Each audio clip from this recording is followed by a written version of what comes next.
ሰላም ጤና ይስጥልን እጅጉን የተወደዳችሁና የተከበራችሁ የአሁን ስፖርት አድማጭ ተመልካቾቻችን እንደምን አደራችሁ። የዕለተ ማክሰኞ የጧት ስፖርታዊ መረጃዎችን ከአሁን ስፖርት ይዘን መጥተናል። በርካታ ስፖርታዊ መረጃዎችን ነው ለእናንተ ለውድ አድማጮቻችን ይዘን እየቀረብ ነው። ከነዚህ መካከል እንግዲህ ዛሬ የሚጠበቁ ጨዋታዎች አሉ። በተለይም የአውሮፓ ቻምፒየንስ ሊግ የ16 ጥሎ ማለፍ የመልስ ጨዋታዎች ዛሬ ቀጥለው የሚካሄዱ ይሆናሉ። አራት ያክል ጨዋታዎች የሚደረጉ ሲሆኑ ስፖርቲንግ ሊዝበን ከቦዶ ግሊምት፣ ማንቸስተር ሲቲ ከሪያል ማድሪድ፣ አርሰናል ከባየር ሊቨርኩሰን እንዲሁም ቼልሲ ከፓሪስ ሰን ዠርሜን ጋር የሚያደርጉት ተጠባቂ ጨዋታዎች አሉ። እነዚህን ጨዋታዎች በስፋት የምንዳስስ ይሆናል። ከዚህም በተጨማሪ አሰልጣኞች ምን አሉ፣ እነማን ከጉዳት ተመለሱ፣ እነማን ጉዳት ላይ ይገኛሉ የሚለውን በዚህ ፕሮግራም ላይ የምናጋራቸው ይሆናል። ከዚህም በተጨማሪ የክለብ መረጃዎችን ማንቸስተር ዩናይትድ፣ አርሰናል፣ ሊቨርፑል፣ ማንቸስተር ሲቲ እንዲሁም ደግሞ ሌሎችን ክለቦች በስፋት እንመለከታለን። ከእናንተ የሚጠበቀው ሰብስክራይብ በማድረግ የቤተሰባችን አባል እንዲሆኑ ነው የምንጋብዛችሁ። ላይክ በማድረግ ደግሞ እንድታበረታቱን እንጠይቃችኋለን።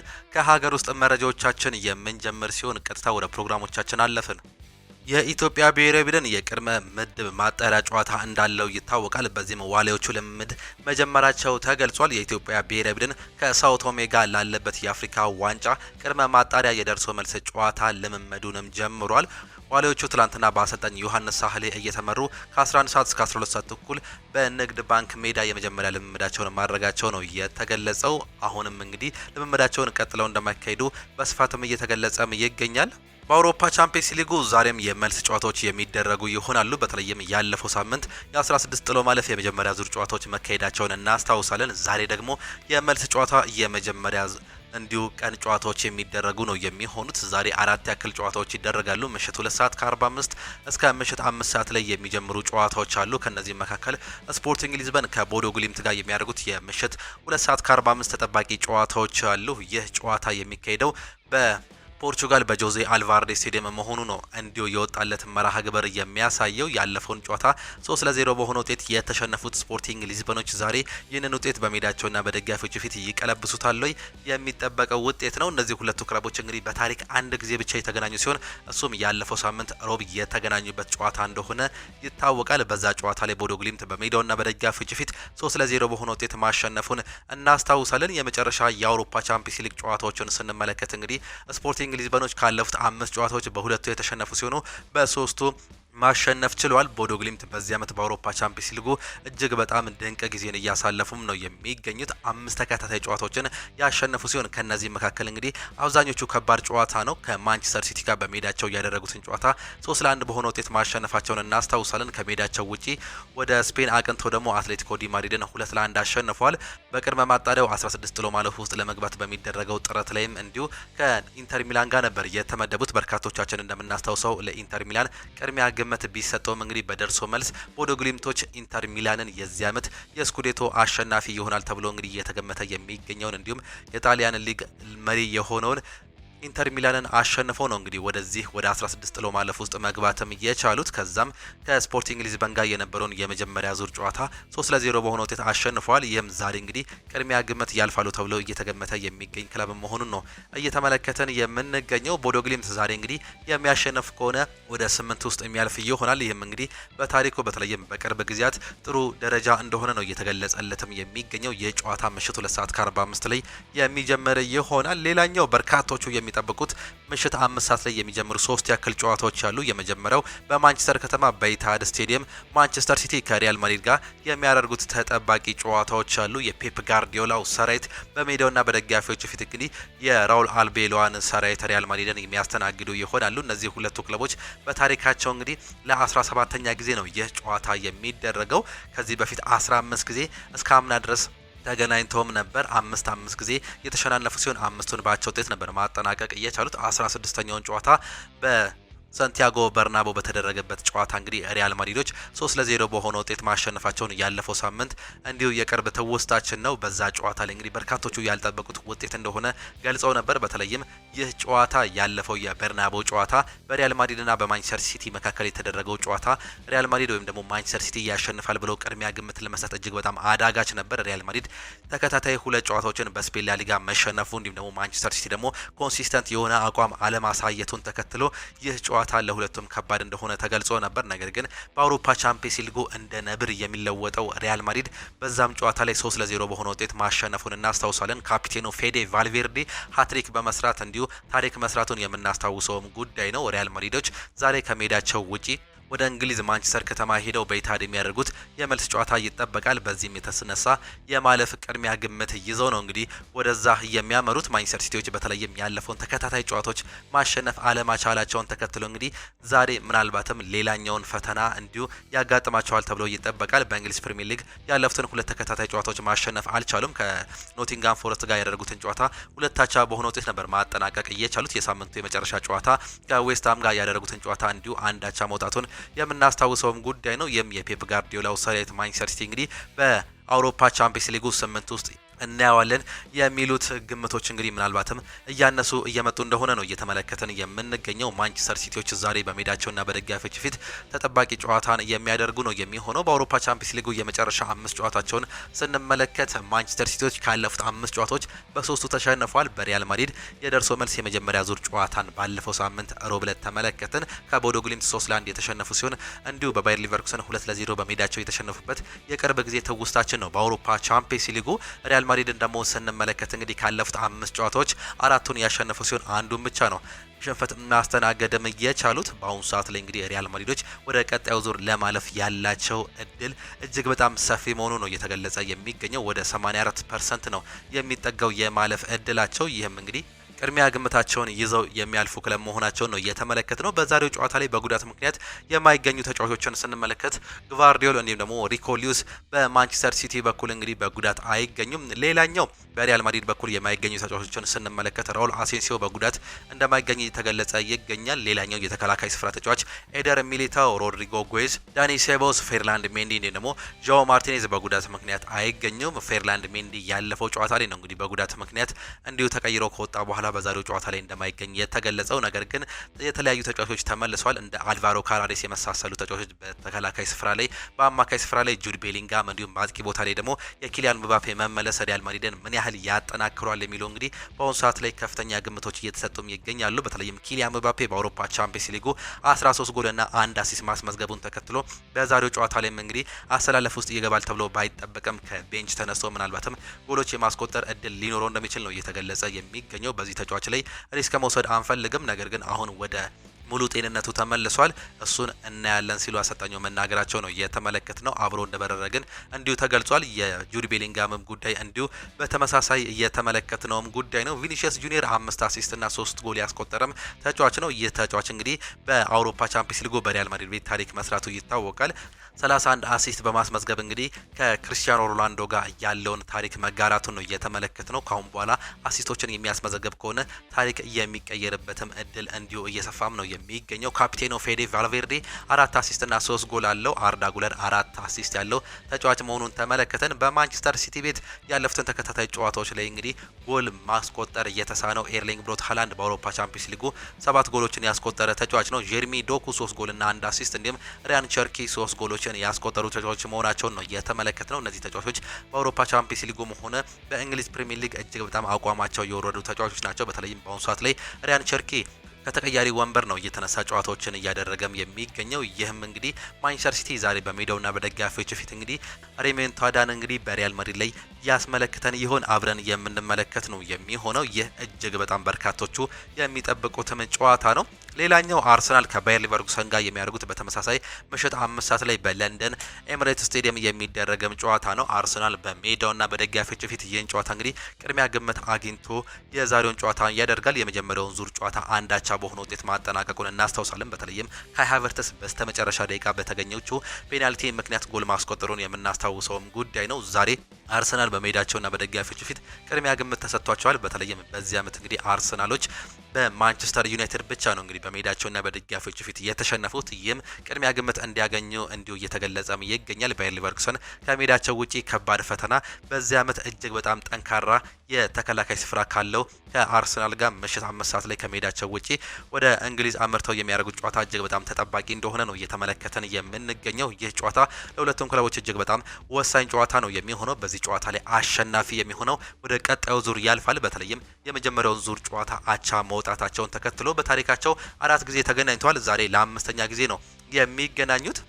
አርሰናል 2 ጊዜ ያሸነፈ ሲሆን ሁለቱን ደግሞ በአቻ ውጤት ነው ማጠናቀቅ እየቻለው። በታሪክ እንደምንመለከተው አርሰናል በሜዳው ያደረጋቸውን ሁለቱንም ጨዋታዎች እንግዲህ ማሸነፍ መቻላቸውን ነው የተመለከትነው። ይህም እንግዲህ አርሰናል ዛሬ በሜዳው እንዲሁ የሚያደርገው ጨዋታ እጅግ በጣም ተጠባቂም ያደርገዋል። በዛሬው ጨዋታ ላይ የማይገኙ ተጫዋቾችን ስንመለከት እንግዲህ በአርሰናል በኩል ሚኬል ሜሪኖ እንዲሁም ደግሞ ማርቲን ኦዴጋርድ በጉዳት ምክንያት አይገኙም። ጁሊያን ቲምበርም ጉዳት እንዳጋጠመው ነው እየተገለጸም የሚገኘው። በዛሬው ጨዋታ ላይ እንደማይገኝ ተገልጿል። ምናልባትም የካራቦ ካፕ የፍጻሜ ጨዋታ በእሁዱ ጨዋታ ላይም ላይገኙበት የሚችሉበት እድል እንዳለ መረጃዎች እያሳዩም ይገኛሉ።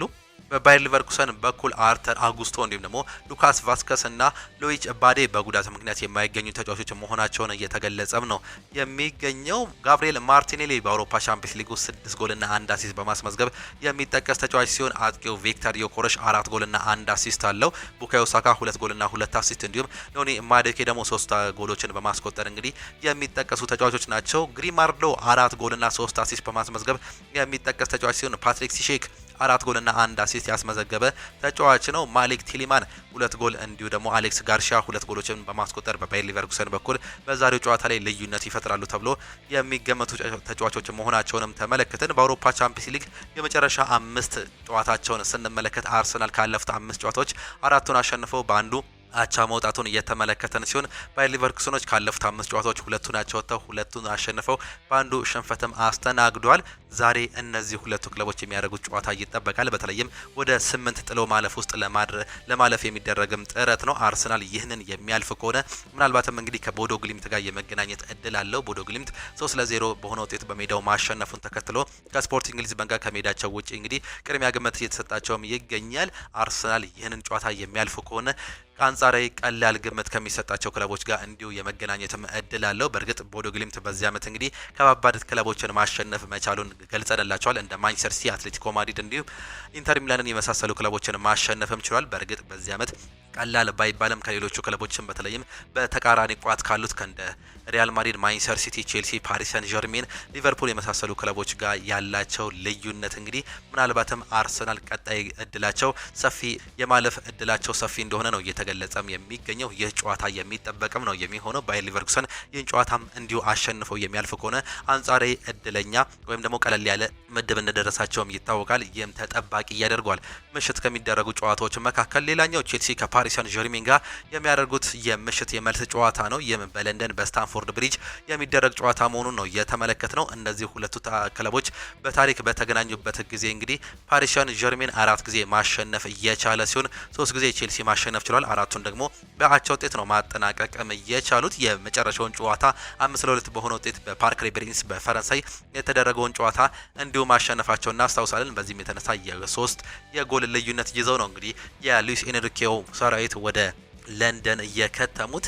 የዓለም ክለቦች ዋንጫ ፍጻሜ ላይ 3-0 ቼልሲ ማሸነፉን ተከትሎ እንግዲህ ይህንን ጨዋታ ምናልባትም ፓሪስ ሰን ዠርሜን ፈተና ይሆናል ተብሎ ቅድሚያ ግምት ተሰጥቶ ነበር። ነገር ግን እስከ 80ኛው ደቂቃ ድረስ ብዙ ፈተናዎችን እንዲሁ ቼልሲዎች ለፓሪስ ሰን ዠርሜን መስጠት ቢችሉም በስተመጨረሻ ግን ተከታታይ ጎሎችን በማስቆጠር ፓሪስ ሰን ዠርሜኖች በሜዳቸውና በደጋፊዎቹ ፊት ወሳኝ ጨዋታን አሸንፈው መውጣትም ችሏል። እስከ 75ኛው ደቂቃ ላይ ማለት ይቻላል እጅግ በጣም ፈተና ነበር ለፓሪስ ሰን ዠርሜን በሜዳቸው በተለይም በመልሶ ማጥቃት እጅግ በጣም እየተሻሉ እንደነበር ተመልክተንም ነበር።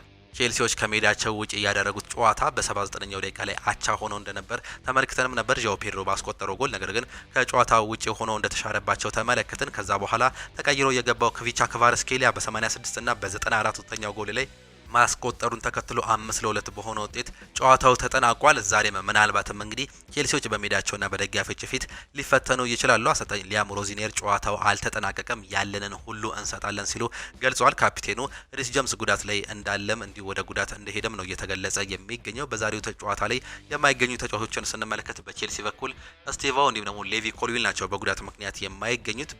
ፓሪስ ሰን ዠርሜን በኩል ፋቢያን ሩይዝ ብቻ በጉዳት እንደማይገኝ እየተመለከተን እንገኛለን። ክቪቻ ክቫራትስኬሊያ በፓሪስ ሰን ዠርሜን በኩል 6 ጎልና 4 አሲስት ያስመዘገበ ተጫዋች ነው። ቪቺኒያ 6 ጎልና 1 አሲስት፣ ዲሴሬዶዌ 4 ጎልና 2 አሲስት እንዲሁም አሽራፍ ሀከሚ 4 አሲስት እና 1 ጎል ያስቆጠሩ ተጫዋቾች ሲሆን በቼልሲ በኩል ከሚጠቀሱ ተጫዋቾች መካከል ኤንዞ ፈርናንዴዝ አርጀንቲናዊ ተጫዋች 3 ጎልና 2 አሲስት አስመዝግቧል። ዣኦ ፔድሮ 3 ጎሎችን፣ እስቲቮ 3 ጎሎችን እንዲሁም ኮል ፓልመር 2 ጎልና 1 አሲስት ያስመዘገቡ ተጫዋቾች መሆናቸውን ነው የተመለከትነው። በአውሮፓ ቻምፒየንስ ሊጉ በርካታ ጨዋታዎችን ያደረጉ ተጫዋቾችን ስንመለከት ቪቺኒያ ፓሪስ ሰን ዠርሜን በኩል 11 ጨዋታዎችን ማድረግ ችሏል። ሞይሴስ ካይሴዶ በቼልሲ በኩል 9 ጨዋታዎችን እያደረጉ ተጫዋቾችም መሆናቸውን ነው እንዲሁ እየተመለከትን የምንገኘው። የጨዋታ ምሽት 5 ሰዓት ላይ የሚጀምር ይሆናል። በርካቶቹ ጨዋታ በተለይም እንግዲህ ማንቸስተር ሲቲ ከሪያል ማድሪድ፣ ስፖርቲንግ ሊዝበን ከቦዶ ግሊምት እንዲሁም ቼልሲ ከፓሪስ ሰን ዠርሜን ጋር የተደረጉት የመጀመሪያ ዙር ጨዋታዎች በ3 ጎል ልዩነት መጠናቀቃቸውን ተከትሎ እንግዲህ ቦዶ ግሊምቶች፣ ሪያል ማድሪዶች እንዲሁም ደግሞ ፓሪስ ሰን ዠርሜኖች ከሜዳቸው ውጪ የሚጫወቱት ሶስቱም ክለቦች ዛሬ ማች አድቫንቴጅ ይዘው ነው የሚሄዱት። ሌላኛው ክለብ አርሰናል ከባየር ሊቨርኩሰን ነው እንግዲህ ተጠባቂው ጨዋታ በተለይም የመጀመሪያው ዙር ጨዋታ አቻ መውጣቱን ተከትሎ ከነዚህም መካከል አርሰናል የዛሬውን ጨዋታ ያሸንፋሉ። ቅድሚያ ግምታችሁን ልትሰጡን ትችላላችሁ። አርሰናል ከባየር ሊቨርኩሰን ማን ያሸንፋል? ቅድሚያ ግምታችሁን ስጡን። እኛም የካርድ ሽልማቶችን የምናበረክት ነው የሚሆነው። እኛ ቀጥታ ወደ ሌሎች ፕሮግራሞቻችን እንለፍ። ቅድሚያ የአርሰናል መረጃዎችን ስንመለከት ማርቲን ኦዴጋርድ ለፍጻሜው ጨዋታ ይደርሳሉ ተብለው ተጠይቀውም ነበር። ማርቲን ኦዴጋርድ ለእሁዱ የካራባኦ ካፕ ፍጻሜ ጨዋታ ሊደርስ እንደሚችል አሰልጣኝ ሚኬል አርቴታ ፍንጭ ሰጥተዋል። ኦዴጋርድ እሁድ ለፍጻሜ ጨዋታ ለመድረስ ጠንክሮ እየሰራ ነው ሲሉ አሰልጣኝ ሚኬል አርቴታ እየተናገሩ ሲሆን ማርቲን ኦዴጋርድ ወደ ሜዳ ሲመለስ በያዘው ልምድ ምክንያት ለቡድኑ ትልቅ ጠቀሜታ እንደሚኖረው አርቴታ እንዲሁ ጠቁመዋል። በሌላ በኩል ጁሊያን ቲምበር ከዛሬው የባየር ሊቨርኩሰን ጨዋታ ውጪ ሲሆን ሊያንድሮ ትሮዛርድም ለጨዋታ ዝግጁ መሆኑን አሰልጣኙ እየገለጹም የሚገኙት ጁሊያን ቲምበር እንዲሁም ደግሞ ማርቲን ኦዴጋርድ ከዛሬው ጨዋታ ውጪ መሆናቸውን እንዲሁ ኢሃን ካን ያስነበበው ዘገባ ነው። ማክስ ዶማን የሚንከባከበው ማን ነው ተብለው ተጠይቀውም ነበር። አሰልጣኝ ሚኬል አርቴታም ሲናገሩ በቡድኑ ውስጥ የአመራር ቡድን እንዳለን አስባለሁ፣ ግን ለሱ በጣም አስፈላጊው ነገር ቤተሰቡ እንዲሁም ደግሞ እሱን የሚቆጣጠሩት ሰዎች ናቸው ሲሉም ገልጿል። ስለ ኤቨርተን እድልም ተጠይቀውም ነበር። አርቴታ ሲገልጹም ልዩ ጊዜ ነበር፣ አብረን ለመደሰት የሚያምርም ጊዜ ነበር ሲሉም ይገልጻሉ። ግን ያ ያለፈ ጊዜ ነው፣ አሁን ለወደፊት ጨዋታችን ብቻ ነው የምናስበው ሲሉ የገለጹ ሲሆን ማርቲን ኦዴጋርድ ለመመለስ ለቡድኑ ጠቃሚ ይሆናሉ ተብለውም ተጠይቀውም ነበር። በዚህም ሲመልሱ አዎ ተጫዋቾች ያላቸው እንዲሁም ደግሞ ሊያካፍሏቸው የሚችላቸው ልምዶች ሁሉ እጅግ በጣም ጠቃሚ ናቸው ሲሉም ይገልጻሉ። ሚኬል አርቴታ ሲቀጥሉም የማሸነፍ ፍላጎታችን በየአመቱ እየጨመረ ይሄዳል፣ እነዚህን ጊዜያትም ይደስቱባቸዋል፣ ምክንያቱም በዚህ ቦታ ለመሆን ትልቅ ዋጋ ስለከፈልን ሲሉም የገለጹ ሲሆን ማይክል አርቴታ ቤን ዋይት አሁን በጣም የተሻለ ቡድን ነው፣ እጅግ በጣም እድለኛ አልነበርንም ሲሉም ይገልጻሉ። ግን ዛሬ ልምምድ አድርገናል፣ እናም ጥሩ ስሜት እየተሰማው ነው ሲሉም ነው ሀሳባቸውን መግለጽም የቻሉት። አሰልጣኝ ሚኬል አርቴታ ሲገልጹም ኖኒ ማዱኬ ነገሮች አስቸጋሪ ሲሆኑ ጣልቃ የሚገባበት ትክክለኛ የሆነ የራሱ ችሎታም አለው፣ እናም የምንፈልገውን ለማሳካት በእርግጠኝነት የእሱ ድፍረት ያስፈልገናል ሲሉም ነው የገለጹት። በተለይም ያለፈው ጨዋታ ላይ ተቀይሮ ገብቶ ፔናልቲ ያስገኘው ተጫዋች እንደሆነም ይታወቃል። እንደዚህ አይነት ቅልጥፍና አለው፣ እጅግ በጣም የሚጠቅመን ተጫዋች ነው ሲሉም እንዲሁም መግለጻቸውንም ሰማን። ከማክስ ዶማን ጎል መቆጠር በኋላ አርቴታ ስላሳየው የደስታ አገላለጽም ተጠይቆም ነበር። እነዚህን ጊዜያት በጣም እወዳቸዋለሁ፣ ቡድኑ እርዳታ ሲፈልግ በተቻለን መጠን መገኘት እንዲሁም ደግሞ ጉልበት መስጠትም አለብን ሲሉ የገለጹ ሲሆን በአየሩ ላይ ያለውን ለውጥ እንዲሁም ደግሞ የተጫዋቾችን እንቅስቃሴ ወዲያውኑ አስተውለናል፣ እናም ድሉን ማረጋገጥ ስንችል ተደስቻለሁ፣ ደስ የሚል ጊዜም ነበር ሲሉም ነው የገለጹት። ማክስ ዶማን በዚያ ቅጽበት ያደረገውን ነገር አልፎ አልፎ የሚከሰት ክስተት ነው፣ እሱ አድርጎታል፣ እናም ይህ እግር ኳስ ነው ሲሉም ነው የገለጹት። ከእንግዲህ ምንም ለውጥ አያመጣም፣ ዋናው ነገር የሚቀጥለው ጨዋታ ማሸነፍ እንዲሁም ደግሞ ግባችንን ማሳካት ነው ሲሉም መግለጻቸውንም ሰማን። ማይክል አርቴታ ለአርሰናል የመጀመሪያ ጎል ካስቆጠረ በኋላ ማክስ ዶማን መጫወት ይቀጥል እንደሆነ ተጠይቆም ነበር። በጨዋታው እንዲሁም ደግሞ በሚሰጠው ምላሽ በመመስረት እንወስናለን፣ ምላሹ በጣም አዎንታዊ እንደሆነም አስባለሁ ሲሉም ገልጿል። እናም በዚህ ጊዜ ከሚያስፈልገን ጋር በተለያየ ጊዜ ሁሉ ልንጠቀመው እንችላለን ሲሉም ገልጿል። ጁሊያን ቲምበር ለፍጻሜው ጨዋታ ይደርሳሉ ተብሎ ተጠይቀውም ነበር። አናውቅም፣ ቀናት እንደሚወስድ አስባለሁ፣ ግን እርግጠኛ አይደለሁም፣ በጊዜያት ውስጥ አብረን እንመለከታለን ሲሉም ነው የገለጹት። የማክስ ዶማን የዋንጫ ጉዞ ድንቅ ክሮሶች ማለትም የሉዘንበርግ ምስክርነትም እንዲሁ ሀሳቡንም ሰጥቷል። የሉንግበርግም ምስክርነት እንዲሁ ሰጥቷል። ፍሬድሊ ሉንግበርግ በኤቨርተን ጨዋታ የ16 ዓመቱ ታዳጊ ማክስ ዶማን ለፔሮ ሂንካፔ ያደረሳት ምትሃታዊ ክሮስ አርሰናል የዘንድሮ የፕሪሚየር ሊግ ባለቤት እንድትሆን መንገድ የጠረገች ታሪካዊ ስል እንዲሁ አወድሶታል። ሉንግበርግ እንደገለጸውም ዶማን በጨዋታው ማብቂያ ላይ በነበረው ከፍተኛ ውጥረት ላይ ሳያስደነግጥ ኳሱን ከሞስኬራ ተቀብሎ በሚገርም እርጋታ እንዲሁም ደግሞ እይታ ለቡድን አጋሩ ያደረሰበት መንገድ ከእድሜው በላይ የሆነ ብስለት እየታየበት ሲሆን ይህች ወሳኝ ክሮስ አርሰናልን 5 ነጥብ እንዲርቅ በማድረግ በቀጥታ ተሳትፎ ማንቸስተር ሲቲ ላይ ከባድ የስነልቦና ጫና ፈጥራለችና አርሰናል በዚህ ሲዝን ለዋንጫ ማንሳት መሳካት እንዳለበት መልስ የተገኘበችበት ድንቅ አጋጣሚ ነው ሲልም ነው የገለጸው።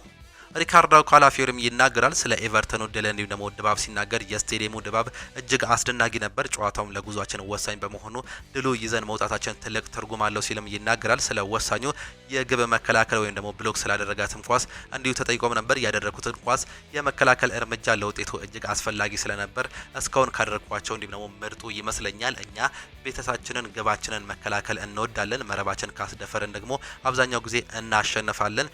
ይህ ነገር ለኛ ጥሩ ነው ነው የገለጸው። ስለ ቡድኑ አንድነትም ተጠይቆ በመካከላችን ያለው መቀራረብ እንዲሁ በመልበሻ ክፍል ውስጥ የምናደርገው ግልጽ ውይይት በሜዳችን ትልቅ ለውጥ አምጥቷል ሲልም እንዲሁ መናገሩም ነው እየሰማንም የምንገኘው።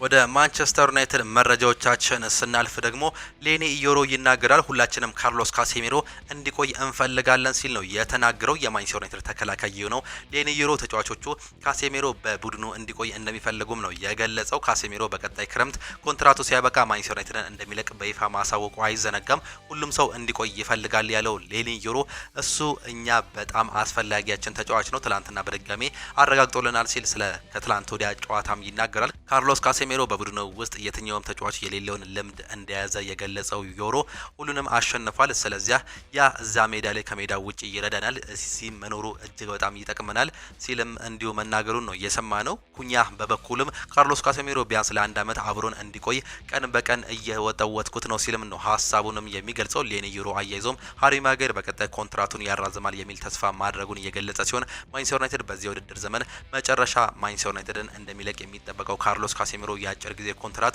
ለማቅረብ ምንም አይነት እቅድ እንደሌለው መረጃዎች በማንቸስተር ዩናይትድ በኩል እየተገለጸም ነው የሚገኘው። ከትላንት በስቲያው ጨዋታ በኋላ የማንቸስተር ዩናይትድ ተጫዋቾች ካሴሚሮን በማንቸስተር ዩናይትድ እንዲቆይ ፍላጎት እንዳላቸው እንዲሁም እንደጠየቁት እየተገለጸም ይገኛል።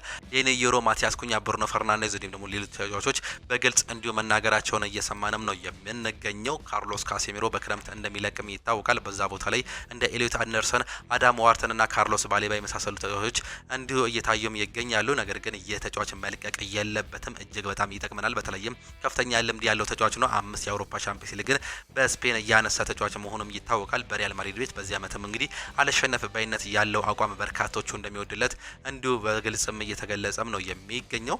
ሌኒ ዮሮ ይናገራል። አሁንም በጣም ወጣት እንደሆንኩ እንዲሁም ደግሞ ብዙ መሻሻል እንዳለብኝ አውቃለሁ ሲል ይናገራል። አሰልጣኞቼ እነዛን የማሻሻያ ቦታዎች እንድለይና በየቀኑ እንደሰራባቸው ረድተውኛል ሲል ይናገራል። ኤቫንስ እንዲሁም ደግሞ ውድጌት ከኔ ጋር ብዙ ያወራሉ ስለ እግር ኳስ ብቻ ሲሆን ከሜዳ ውጪ ስላለው ህይወትም ብዙ ያናግሩኛል ሲልም ይናገራል። ምክንያቱም አንድ ወጣት ተጫዋች ከሜዳ ውጪም ህይወቱን በትክክለኛው መንገድ መምራት አስፈላጊ ነው። ብዙ የማሻሻለው ነገር እንዳለኝ ያውቃሉ።